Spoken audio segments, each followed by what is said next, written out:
各位紐約朋友，今日我同姑姑會教大家5個喺職場同生活入面超實用嘅地道英文。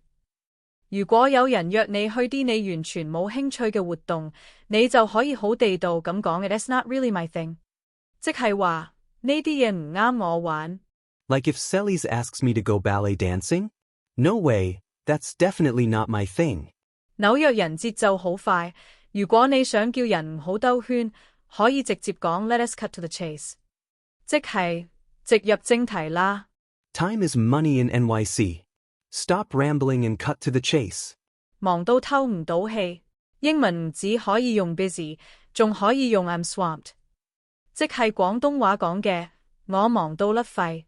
I've got 10 emails and 3 meetings today. Man, I'm swamped. 評估完一件事情覺得投入同產出唔成正比，我哋會話 It's not worth it。廣東話就係唔值喎，唔抵做。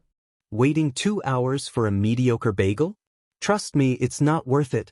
最後1秒衝入地鐵車廂，你可以鬆一口氣講 I barely made it， 即係我啱啱好趕得切。